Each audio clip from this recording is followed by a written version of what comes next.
Alright, welcome back to my YouTube channel. I'm Mandy's Vlog.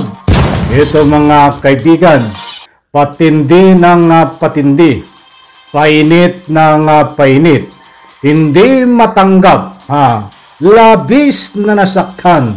Ito nga dating Presidente Digong at siyempre ang kanyang mga alipores dito sa ika nga po'y panggigipit ng kasalukuyang pamahalaan dahil pinigilan di umano ang pagmumura nitong dating Presidente Digong.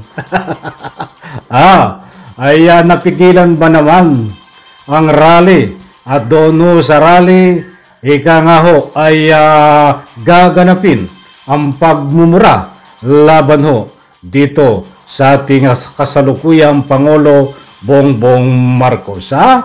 Yan po lahat at marami pang iba ang ating tatalakayin mga kaibigan, at kung bago pa lang po kayo sa aking maliit pa na YouTube channel, inaanyayahan ko po kayo. Please subscribe, sabay-sabay po nating i-like ang video nito kung nagustuhan niyo po. Okay, palapakan muna mga kaibigan. Shoutout po sa lahat at patuloy ho tayong magmasid dito ho sa galawan ng ika nga po'y kampo ni Digong. Alam nyo mga kaibigan, ay ito ho ay hindi na sila makatulong.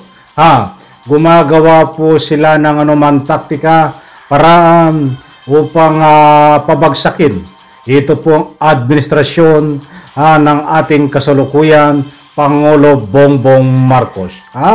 Painit ng painit, patindi ng patindi, patuloy at patuloy ho na ika nga po'y nagpapakalat sila na akala mo dito pa lang ho sa usapin na rally na ika nga po'y hindi natuloy ay kagagawan nila kung bakit hindi natuloy.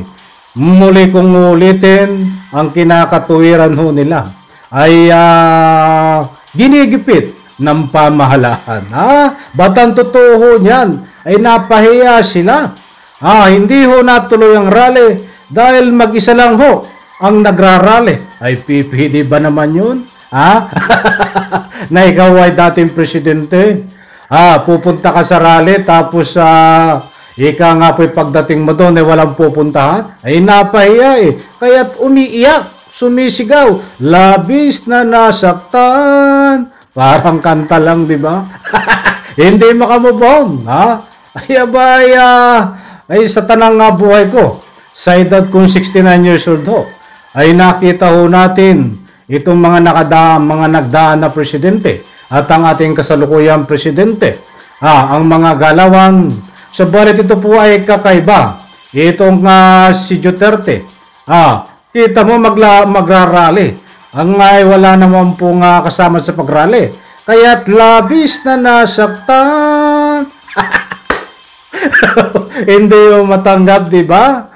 Kaya't ngayon ho ay hindi ho sila tumitigil ng pagpapakalat laban ho dito sa ating kasalukuyang gobyerno. Muli kong ulitin, hindi pa rin ho tumitigil. Ang pagpapakalat nila na ika nga po pinipigilan at ginigipit ng ating pamahalaan. Sabi nga nung kanyang anak na si Baste, ginigipit daw ng pamahalaan ang kanyang tatay. Bigyan daw ng hustisya. Diba? Talagang ano pa lang ho yan, para bang mild ba? Kaunting lang yan, pitik sa tainga. Ay talagang umiyak na ho ito, kampo ni Duterte at ang mga kasama nilang mga DDS vlogger. Pinitik lang sa tainga, ay talagang grabing iyak. Diba? Wither lang Ay nung kapanahonan nga ito nanunungkulan, hindi po niya naiisip ang salitang panggigipit. Ba't ngayon ho, ay naiisip niya itong pansalitang panggigipit? Ay akala mo ito ay talagang pinipitikan tainga o ginagapos dahil ginigipit. Wala namang ginagawa dito Di ba?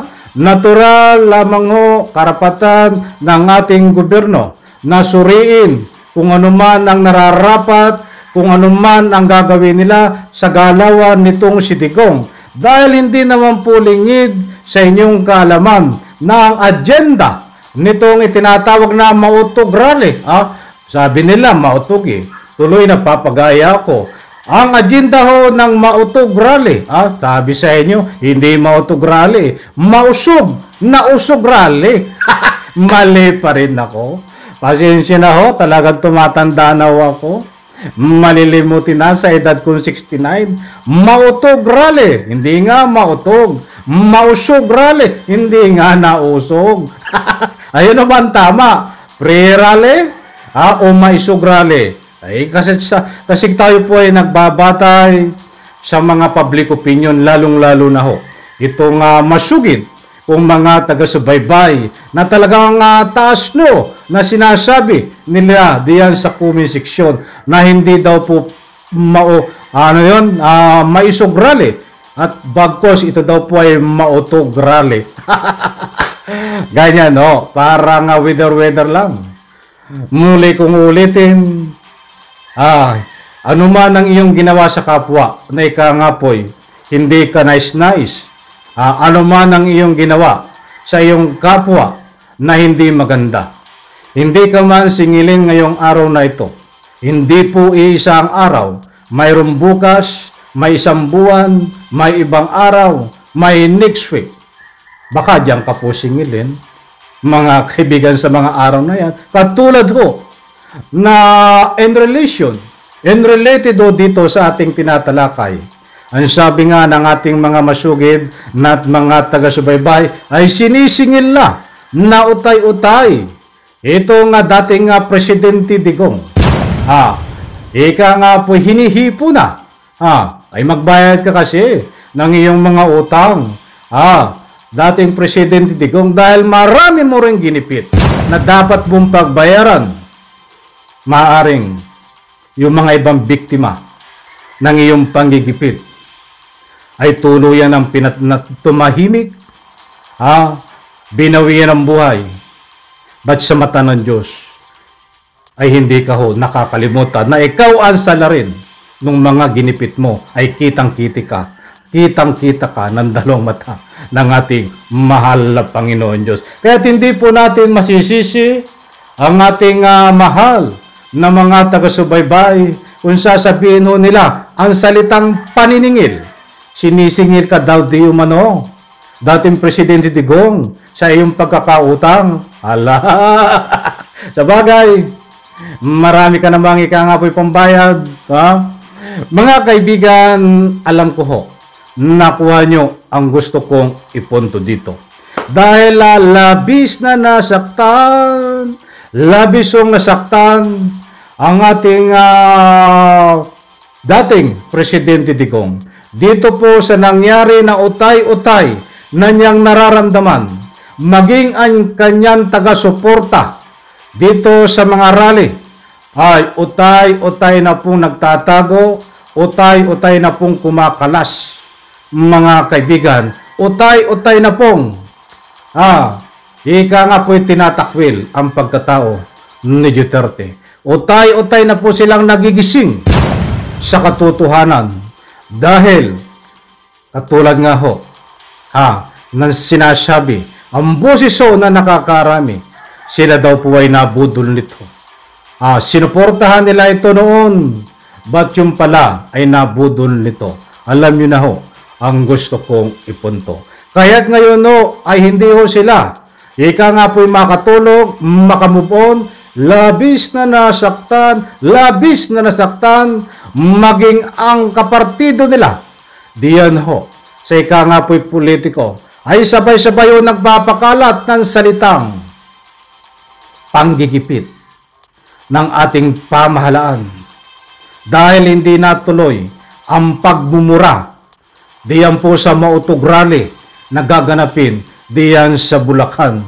Mga kaibigan, kaliwa-kaliwa ho, hindi tumitigil ang pagpapakalat ng salitang, muli kong ulitin, panggigipit ng ating Pangulong Bongbong Marcos. Sa palagay niyo ba mga kaibigan, gusto kong kunin ang inyong panig dahil hindi po sila tumitigil ho ng pagpapakalat. At sabi nga may kasama pang hustisya. Kailangan mabigyan ng hustisya dahil hindi nga pinayagang magmura dito sa Mautog rally diyan sa Bulacan. Ito si Digong. Ang kampo niya ho at maging si Duterte ay magdidemanda at kailangan po ng hustisya. Aba, yung bang ika nga po, dapat noon mo naisip yung salitang hustisya. Kampo ni Digong at siyempre, itong si Digong, yung mga biktima ho, na ika nga mo biktima na inutos mo, di yung na pinatahimik, tinaniman, dito na sa salitang tukhang, dapat naisip mo diyan ang salitang hustisya. Ngayon, sasabihin mo ang salitang hustisya, hindi ka lang pinayagang magmura, diyan sa Mautog rally, at kagagawan nyo din, playing safe kayo. Dahil wala sa inyong sumuporta, ay gumawa kayo ng mga taktika, strategy na isisisi nyo sa gobyerno. Bistado kayo. Gumagawa kayo ng playing safe, ibibintang nyo sa gobyerno.